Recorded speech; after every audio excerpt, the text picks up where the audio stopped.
فأما من أعطى واتقى وصدق بالحسنى فسنيسره لليسرى. بسم الله الرحمن الرحيم. السلام عليكم ورحمة الله وبركاته.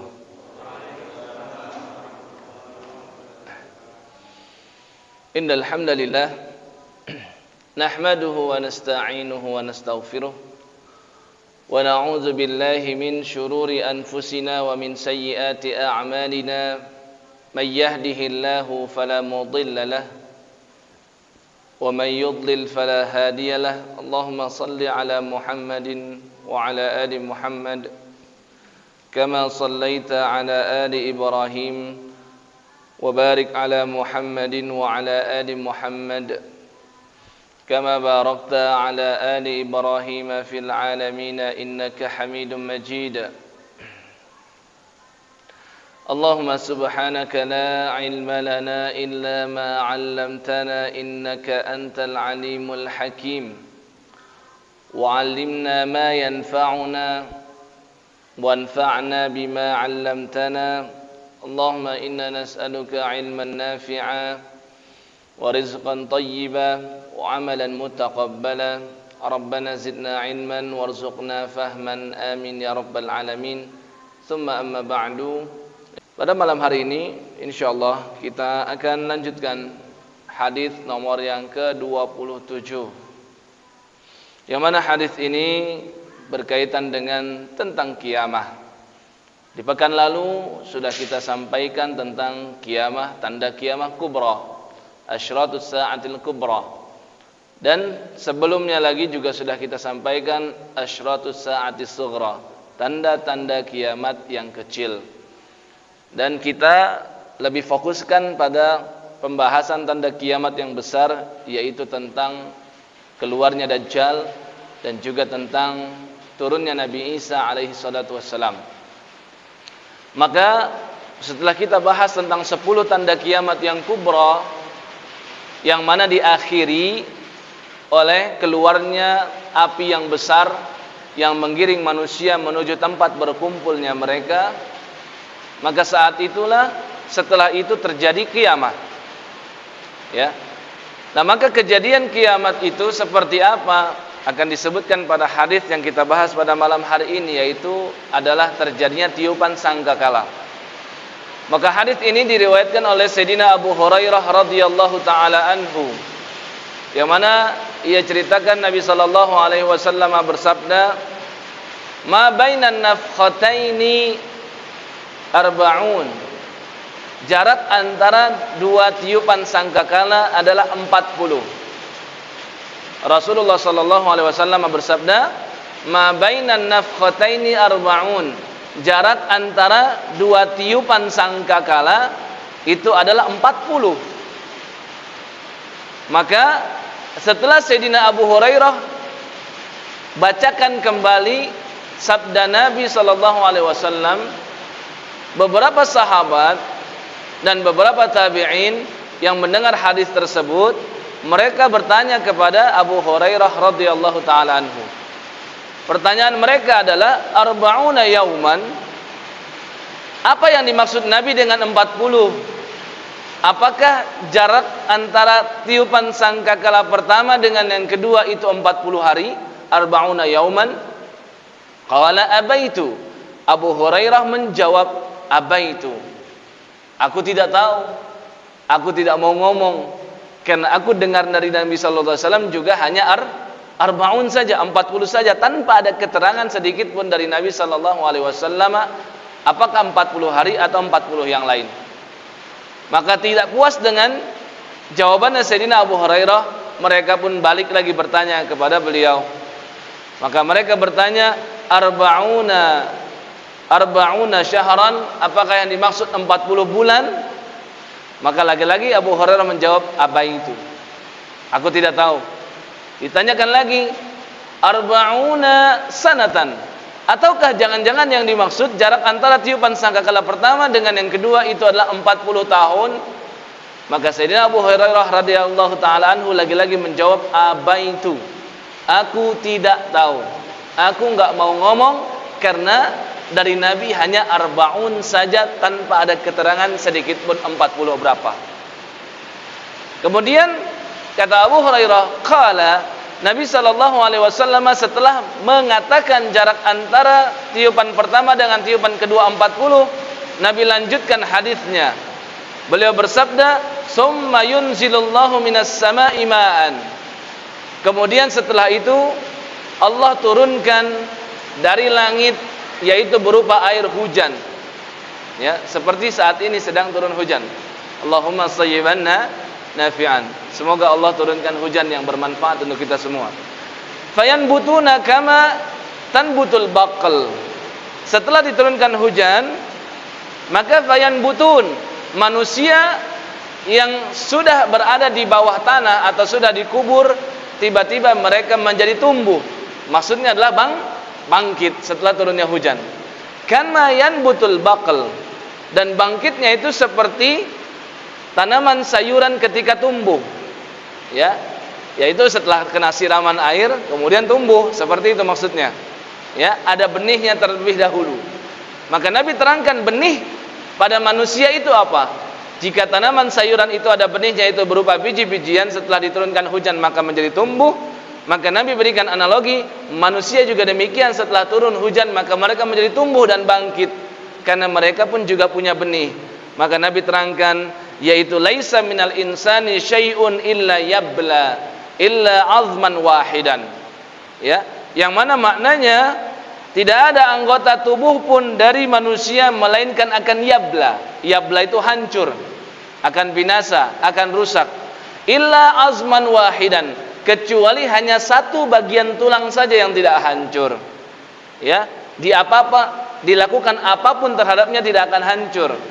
Ya, beratus-ratus tahun, beribu-ribu tahun, tulang ini tidak akan hancur. Wa huwa ajbuz zanab. Tulang itu adalah tulang ekor. Ya, wa minhu yurakkabul khalqu yaumal qiyamah. Karena di hari kiamat manusia akan dibentuk kembali tubuh mereka setelah turun hujan melalui tulang ekor tersebut. Ya, jelas sampai sini? Jadi ilustrasi dari Nabi, beliau perumpamakan bangkitnya manusia seperti tumbuhnya tanaman sayur-sayuran, yaitu harus ada benihnya, kemudian dicurahkan hujan maka menjadi tumbuh. Manusia juga ada benihnya yang ditinggalkan oleh Allah di atas permukaan bumi, yaitu adalah tulang ekornya. Maka setelah diturunkan hujan oleh Allah Jalla Jalaluh, maka seketika itu manusia pun menjadi bangkit kembali menuju padang mahsyar menghadap Allah Subhanahu wa taala. Ya, hadis yang sahih riwayat Al-Imam Al-Bukhari, nomor hadis 4935. Ya. Apa yang bisa kita ambil manfaat dari hadis ini? Apa faedah yang bisa kita ambil? Yang pertama, hadis ini menunjukkan ada 2 kali tiupan sangkakala. Karena Nabi yang terangkan dalam hadisnya, ma bainan nafkhatain, ada nafkhatun 1 kali tiupan, ada nafkhatun berikutnya 1 kali tiupan berikutnya, digabungkan menjadi 2 dalam bahasa Arab menjadi nafkhatan atau nafkhatain. Beliau menerangkan jarak antara 2 tiupan itu ada arba'un. Maka hadis ini yang pertama kita bisa ambil kesimpulan, tiupan sangkakala berdasarkan hadis Abu Hurairah ini berjumlah 2 kali tiupan. Ya. Hadis ini juga diterangkan di beberapa ayat di dalam firman Allah Jalla Jalaluh dalam Al-Qur'anul Karim. Seperti misalkan di surah An-Nazi'at, surah yang ke-79, di ayat yang ke-6 dan ayat yang ke-7, Allah Subhanahu wa taala berfirman, "Yauma tarjufur rajifah tatba'uha ar-radifah." Yauma tarjufur rajifah. Hari kiamat itu apa? Yaitu hari di mana kalian manusia dibangkitkan pada ketika tiupan yang pertama, yaitu menggoncangkan alam. Karena rajfah itu artinya gempa atau guncangan. Yauma tarjufur rajifah. hari di mana segalanya akan bergoncang, akan bergetar hebat. Bumi akan bergoncang seperti dalam surah Az-Zalzalah, idza zulzilatil ardu zilzalaha. Langit pun juga akan bergoncang karena langit akan terbelah, idza samaun syaqqat. Matahari juga demikian, idza syamsu kuwirat. Ya, bintang-bintang juga akan bergetar jatuh, fa idzan nujumu tumisat. Ya, ketika bintang-bintang pun mulai berjatuhan. Ya, kata Allah, yauma tarjufur rajifah, tiupan yang pertama mengguncangkan seluruh alam, tatba'uhar radifah, kemudian diikuti dengan tiupan yang berikutnya, namanya tiupan radifah. Jadi yang pertama namanya rajifah, yang kedua namanya radifah. Radifah itu adalah yang berikutnya artinya. Jadi rajifah artinya yang mengguncangkan, karena dia akan mengguncangkan alam semesta. Radifah artinya yang setelahnya. Ya. Kemudian juga firman Allah Jalla Jalaluhu menerangkan hal itu di dalam surah Az-Zumar, surah yang ke-39. Di ayat yang ke-68 Allah berfirman, "Wa nufikha fis-sur." Kemudian ditiupkan sangkakala. Ditiupkan sangkakala, fasa'iqa man fis samawati wa man fil ardi inna man sya'allah. Maka akan sa'iqa, semuanya akan mati. Man fis samawati wa man fil ard, yang ada di langit yaitu malaikat dan benda-benda langit, asteroid, ya, bulan, bintang, matahari, bumi, semuanya akan mati, akan hancur binasa. Fasa'iqa man fis samawati wa man fil ard, yang ada di atas permukaan bumi pun juga semuanya akan binasa dan akan musnah. Ya, illa man sya'allah, kecuali yang dikecualikan oleh Allah, yang dikehendaki oleh Allah, benda-benda tersebut tidak hancur, tidak mati. Seperti apa yang dikecualikan oleh Allah? Ada enggak? Seperti apa, Pak? Surga dan neraka. Surga dan neraka sudah ada. Nabi sallallahu alaihi wasallam pernah memasukinya. Tapi surga dan neraka ketika terjadi tiupan sangkakala, maka surga dan neraka tidak ada masalah, tidak berguncang dan tidak hancur. Demikian juga yang sudah menghuni surga saat ini. Contoh, Nabi sallallahu alaihi wasallam pernah terangkan tentang hurun ain, tentang bidadari surga. Bidadari surga diciptakan oleh Allah. Tempatnya di mana? Di surga. Sejak awal diciptakan tidak pernah terjadi pertumbuhan dari kecil menuju dewasa. Dari awal diciptakan sudah besar dia. Ya, dan ini disediakan khusus bagi para penghuni surga. Nabi terangkan setiap kali para istri-istri membangkang dari perintah suami, maka bidadari itu akan cemburu dan berkata, kalian itu cuma istri sementara di dunia. Ya, kami inilah istri sebenarnya di surga. Kata para bidadari begitu. Ya, jika memang istri membangkang dari perintah suami. Namun istri yang salihah, yang senantiasa taat, yang kata Nabi SAW, wa ata'at zaujaha, senantiasa taat kepada suaminya, yang nanti di yaumil qiyamah akan diucapkan kepada istri salihah tersebut, udkhulil jannah, masuklah kamu ke surga, min ayyi abwabil jannati syi'ti, dari ya pintu surga manapun yang kamu senangi. Kalau untuk yang satu ini, dia justru nanti akan menjadi ratunya bidadari. Kenapa? Karena dia lebih mulia daripada bidadari. Ya, bidadari tidak pernah diuji oleh Allah Jalla Jalaluhu.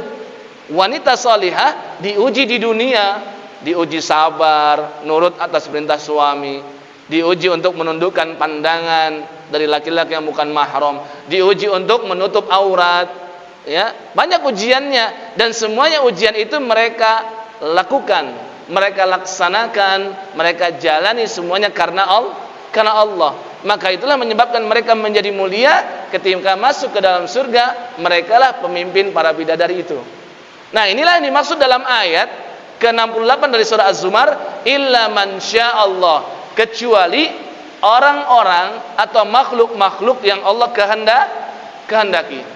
Summa nufikha fihi ukhra, Kemudian setelah tiupan yang pertama itu yang menghancurkan semuanya kecuali yang dikehendaki oleh Allah, summa nufikha fihi ukhra. Kemudian ditiupkan lagi tiupan yang berikutnya. Fa idzahum qiyamun yansurun. Maka tiba-tiba manusia sudah dalam kondisi berdiri dan menunggu keputusan dari Allah Subhanahu wa taala. Ya. Jadi dari hadis ini dan ayat-ayat yang tadi kita sebutkan, para ulama mayoritas umumnya berpendapat tiupan sangkakala itu hanya 2 kali saja. Ya, pendapat ini diambil oleh Sayyidina Ibnu Abbas radhiyallahu taala anhuma, sahabat Nabi yang mulia. Ada juga Qatadah rahimahullah at-tabi'in, kemudian Ad-Dhahhak, kemudian juga para ulama-ulama yang lain seperti Al-Hasan Al-Basri, dan di antara pakar tafsir yang berpendapat seperti ini adalah Al-Imam Al-Qurtubi dalam kitab tafsir beliau Al-Jami' li Ahkamil Quran, ya, kompilasi hukum-hukum di dalam Al-Quran. Nah, saya mau tanya, apakah pendapat ini hanya satu atau ada pendapat yang lain? Hah? Ada berapa pendapat, Pak? Ya, sesungguhnya ada sebagian ulama yang berpendapat berbeda. Lalu bagaimana dengan hadis ini? Ya, tidak mereka tolak. Mereka hanya mengatakan hadis yang tadi disebutkan, Nabi terangkan tentang 2 tiupan dan Nabi tidak terangkan tiupan yang berikutnya. Dikarenakan apa? Setiap informasi dari Nabi belum tentu semuanya tuntas sampai habis. Ya, seperti ketika Nabi terangkan innalillahi tis'atan wa tis'ina asman, sesungguhnya Allah memiliki 99 nama. Apakah dengan hadis ini menunjukkan Allah hanya punya 99 nama? Tidak. Nama-nama Allah yang tertinggi, yang sifat-sifatnya luhur, itu lebih dari 99. Karena nama Allah tidak terbatas sesuai dengan kehendak Allah. Maka Nabi sering di setiap solat mengatakan, la uhsi sana'an alaik anta kama asnaita ala nafsik. Ya Rabb, aku tidak mampu untuk memuji engkau. Ya, tidak mampu memuji engkau. Anta kama asnaita ala nafsik, karena engkaulah yang paling mampu untuk memuji dirimu sendiri. Maksudnya apa? Allah terangkan ada 99, bukan berarti hanya sebatas 99. Begitu juga ketika Nabi terangkan ada 2 nafqatain, tidak berarti hanya 2. Ini menurut sebagian ulama yang lain. Siapa saja yang berpendapat seperti ini? Seperti Ibnul Arabi, ya, beliau bermazhabkan Maliki. Ibnu Katsir yang punya tafsir Al-Qur'anil Azim, mazhabnya Asy-Syafi'i. Ibnu Taimiyah Al-Hambali, beliau 3 ulama ini berpendapat ada 3 kali tiupan, tidak hanya 2. Ya. Maka pendapat mereka ini juga dituliskan oleh Al-Imam At-Tabari dalam tafsir beliau. Jadi tadi Al-Qurtubi, ada lagi Imam At-Tabari, nama kitab beliau Jami'ul Bayan an Ta'wili Ayil Quran. Jami'ul Bayan, kompilasi keterangan, penjelasan an ta'wili ayil Quran, tentang tafsiran dan ta'wilan ayat-ayat Al-Quran. Maksudnya seperti apa diterangkan oleh Al-Imam At-Tabari. Dan banyak para pakar tafsir yang membuat kitab-kitab tafsir itu banyak mengambil nukilan dari Imam Al-Qurtubi, karena salah satu kitab tafsir yang paling klasik.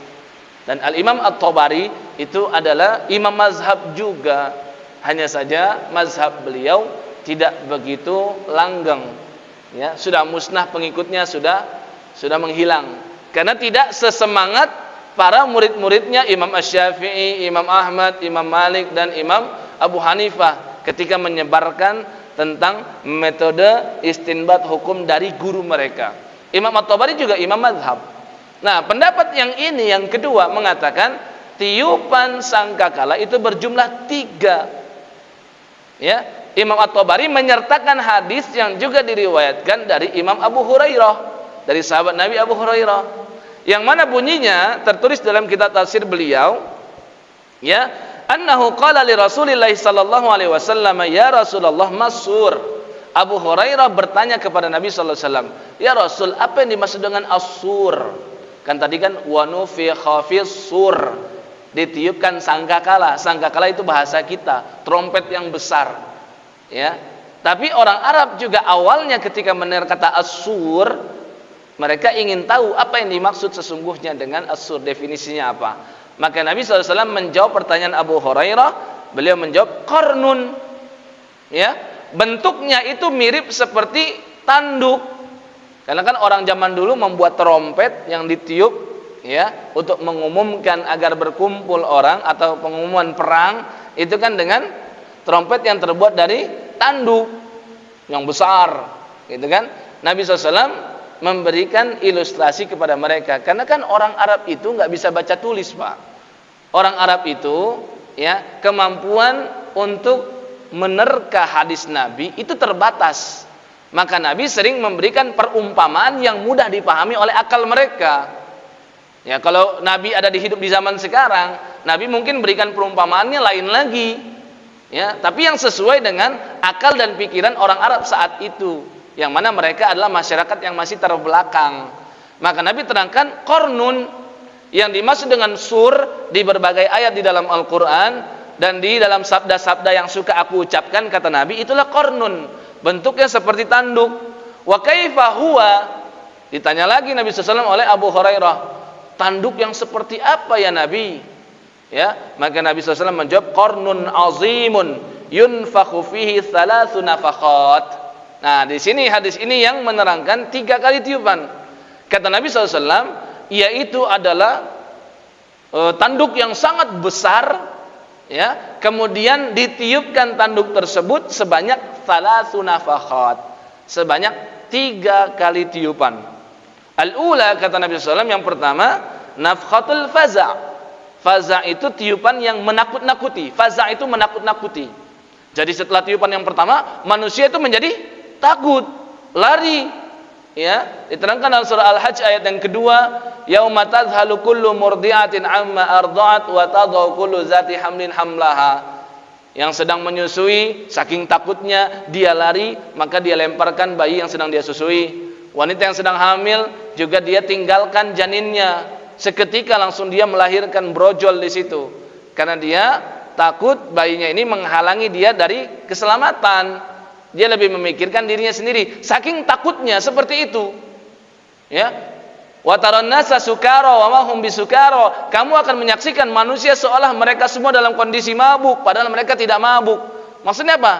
Gak beraturan mereka, lari ke sana kemari, kebingungan mereka saking takutnya. Maka tiupan pertama menyebabkan mereka takut, ya, nafkhatul faza', kata Imam At-Tabari, ya, dan ini hadis dari Abu Hurairah. Wathaniyah, Nabi SAW bersabda lagi, nafkhatus sa'id. Baru yang kedua adalah tiupan yang mematikan. Wathalitsatu nafkhatul qiyami lillahi rabbil alamin. Tiupan yang ketiga adalah tiupan yang membangkitkan manusia untuk menghadap kepada Rabb semesta alam, Allah Subhanahu wa taala. Ya, ada sebagian yang mendhaifkan hadis ini setelah diperiksa, seperti Ibnu Hajar Al-Asqalani rahimahullah. Beliau berpendapat hadis yang dibawakan oleh Imam At-Tabari itu dhaif. Tapi memang perkara yang namanya mendhaifkan hadis dan mensahihkan hadis itu adalah ijtihad dari para ulama, dan menjadi wajar ketika sebagian ulama mengatakan ini sahih dan mengatakan hadis lain yang dhaif. Ya, namun ala kulli hal memang demikian. Ya, Ibnu Katsir, Ibnu Al-Arabi dan Ibnu Taimiyah serta Imam At-Tabari mereka berpendapat tiupan sangkakala itu 3 kali. Tidak hanya dari hadis tadi, mereka kuatkan dengan beberapa ayat Quran juga. Ya, sehingga kita menjadi tahu, Pak, permasalahan tentang jumlah tiupan sangkakala itu termasuk yang diperdebatkan oleh ulama, bukan permasalahan ijma'. Ya, walaupun bisa kita katakan yang mayoritas yang mana? Pendapat yang pertama tadi, yaitu 2 kali tiupan. Itu yang mayoritas, kebanyakan para ulama mengambil pendapat tersebut. Ya, yang untuk nafkhatul faza', ya, kata Imam At-Tabari terdapat di dalam surah An-Naml, surah ke-27 di ayat 87. Apa bunyinya? Wa yauma yunfakhu fis-sur, pada hari di mana ditiupkan sangkakala. Fafazi'a man fis samawati wa man fil ardi illa man syaa Allah wa kullun atahu dakhirin. Kata Allah, maka fafazi'a. Kalau yang tadi sebelumnya kita bacakan fasa'iqa, menjadi mati. Kalau fafazi'a, menjadi panik, menjadi ketakutan semua yang ada di langit dan semua yang ada di bumi, kecuali yang dikehendaki oleh Allah. Nabi pernah sampaikan juga, ketika aku dibangkitkan dari kuburku, Nabi kan pernah terangkan, aku ini orang yang pertama kali dibongkar kuburnya. Ya, ketika bangkit menuju Allah, ternyata Nabi dapati Nabi Musa sudah berada di tiang arsy-Nya Allah, bersandar di sana. Komentar Nabi, dan aku tidak tahu apakah Musa termasuk yang dikecualikan oleh Allah atau tidak. Nah, ini kan kita menjadi faham, Nabi SAW saja tidak tahu yang gaib, apalagi yang bukan Nabi. Maka semua dalil yang ada kita kumpulkan, kita simpulkan berdasarkan dalil. Tidak boleh kita melogika-logikakan. Ya, misalkan kita sampaikan, oh enggak, seharusnya Nabi Musa pasti mati karena Nabi Muhammad SAW paling utama. Tapi memang Nabi sendiri mengatakan, aku tidak tahu apakah Musa termasuk yang dikecualikan oleh Allah atau tidak. Nah, Nabi saja sampai komentar seperti itu. Kemudian kata Nabi SAW, orang yang pertama kali diberikan pakaian adalah Nabi Ibrahim. Ternyata bukan Nabi Muhammad SAW. Itu pengakuan dari Nabi sendiri.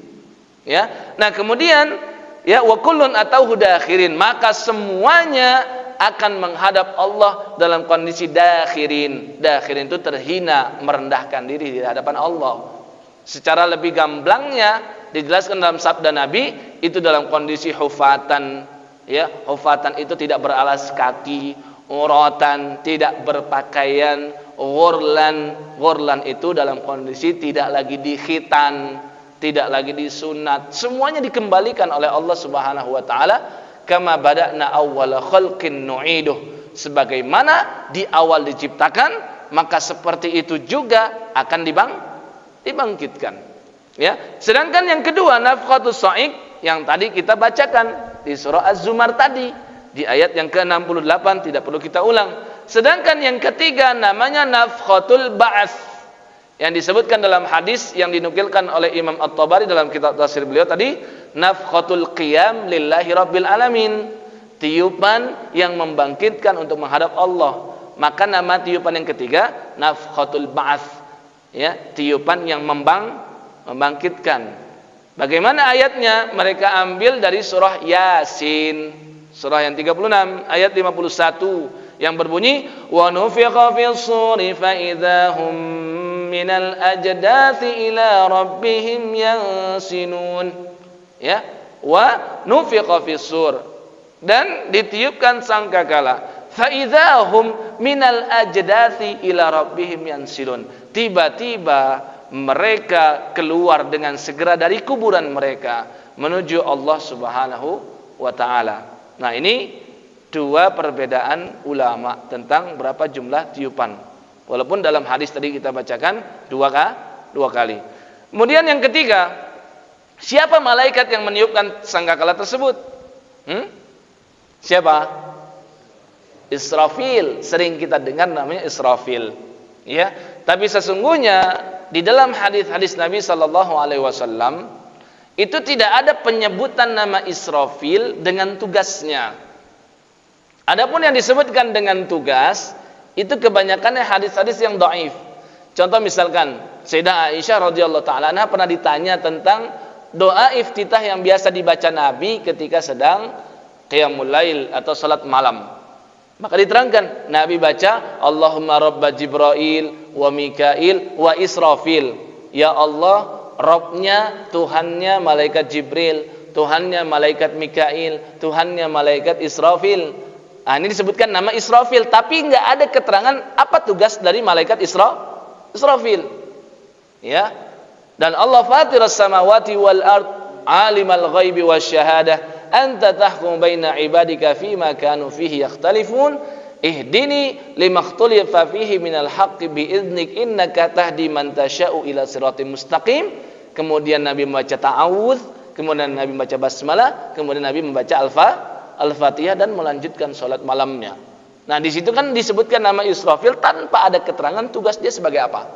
Sedangkan Nabi pernah terangkan dalam hadis yang sahih, malaikat yang meniupkan sangkakala, tapi bukan dengan nama Israfil, yaitu dua nama. Yang pertama namanya Sahibus Sur, yang kedua Sahibul Qarn. Ya, kalau tadi kan As-Sur sudah kita terangkan ya. Nabi berikan gambaran yaitu seperti tanduk yang besar. Maka kalau disebut dengan Sahibus Sur, pemilik tanduk yang besar itu atau trompet sangkakala. Kalau disebut dengan Sahibul Qarn, pemilik trompet sangkakala yang berbentuk seperti tanduk. Ya, bagaimana bunyi hadisnya dari sahabat yang sama Abu Hurairah radhiyallahu taala anhu, Nabi sallallahu alaihi wasallam bersabda, "Inna tarfa sahibisur." Sesungguhnya pandangan mata sahibisur, yaitu yang meniupkan sangkakala, malaikat yang meniupkan sangkakala tanpa ada nama Israfil.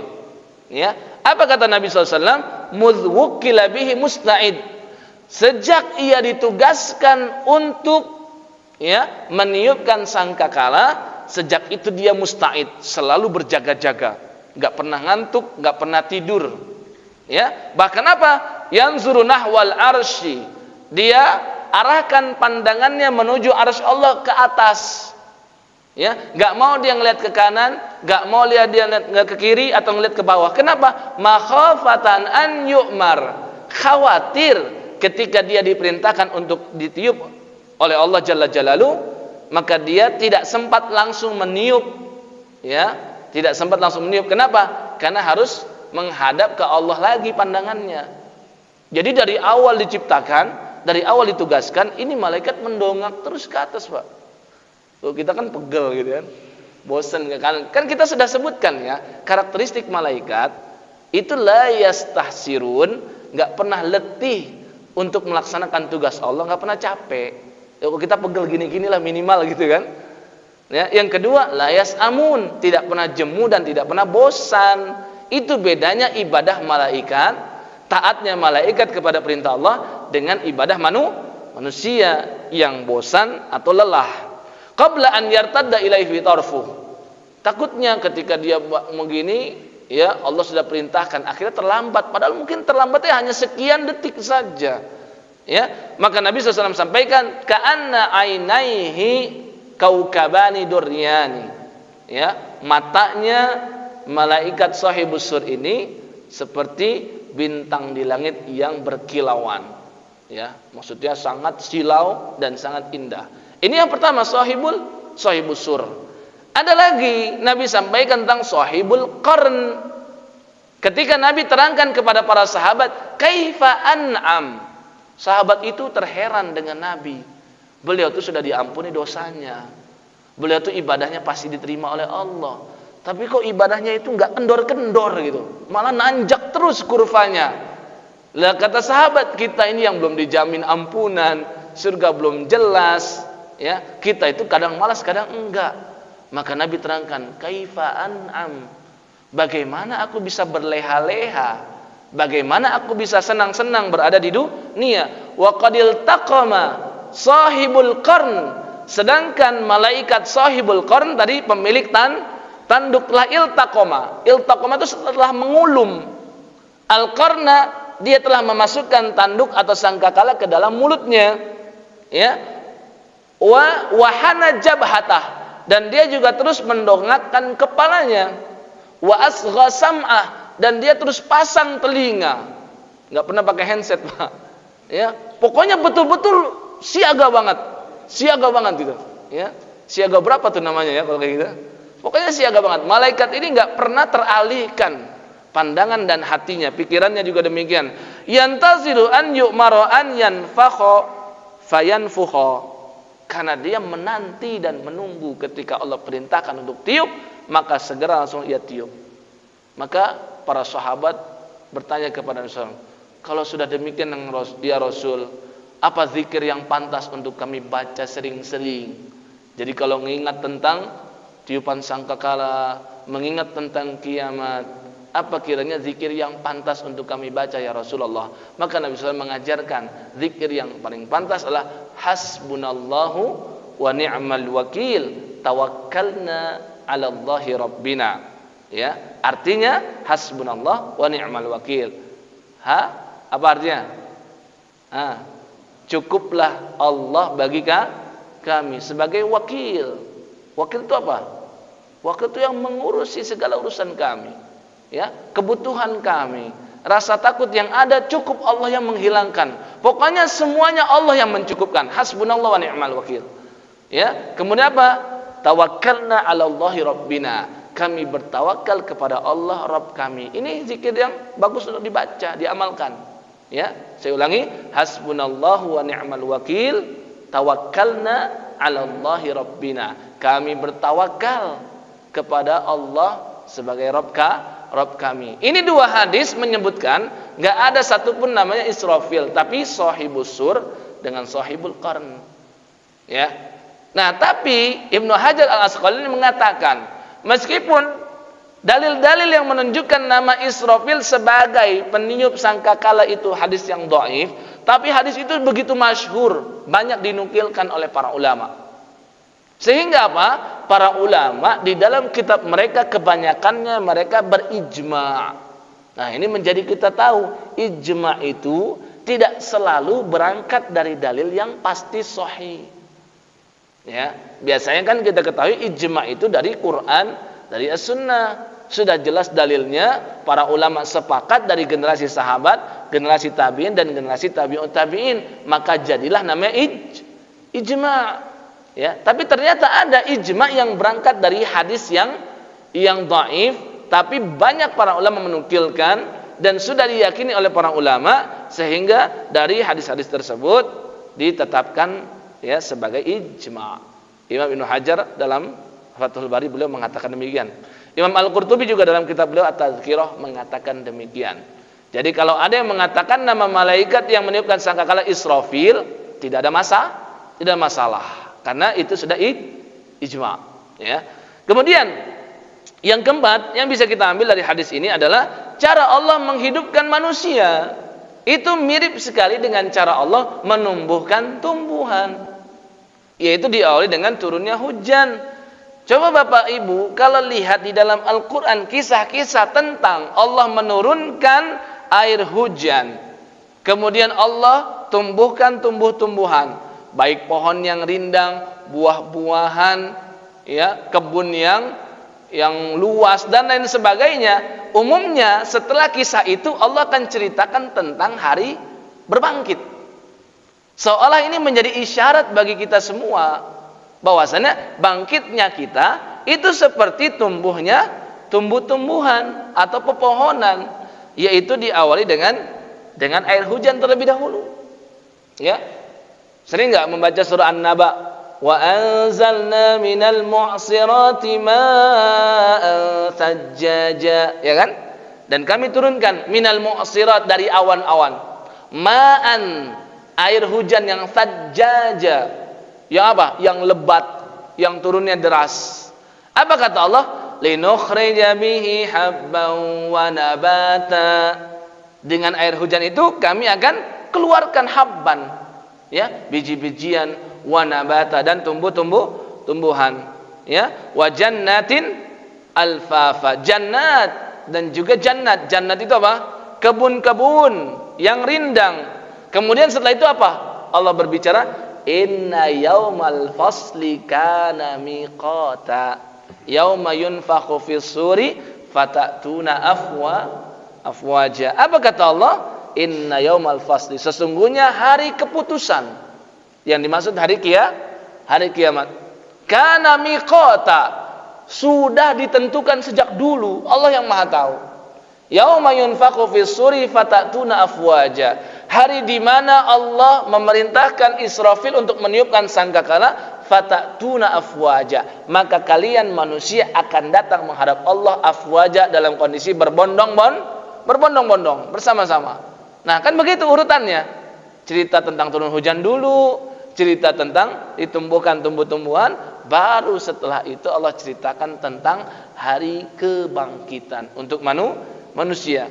Dan banyak ayat-ayat lain seperti itu bunyinya. Wa nazzalna minas samaa'i ma'an mubarakan fa'ambatna bih.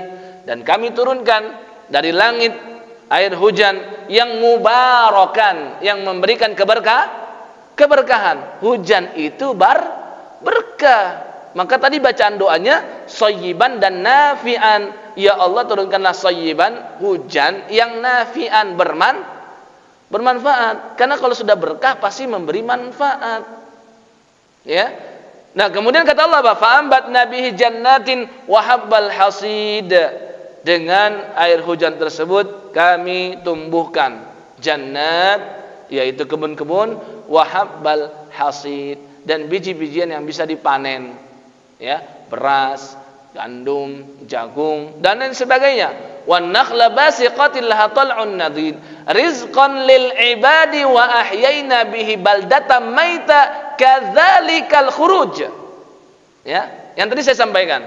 Hujan, tumbuh-tumbuhan ya menjadi tumbuh. Pepohonan menjadi tumbuh, kebun-kebun menjadi tumbuh. Enggak lama setelah itu kadzalikal khuruj. Kata Allah, demikian juga kalian nanti dikeluarkan dari kuburan kalian. Begitu cara dan prosesinya. Ya. Nabi sallallahu alaihi wasallam terangkan dalam hadisnya lebih jelas, summa yunzilullahu mataran ka'annahu tal.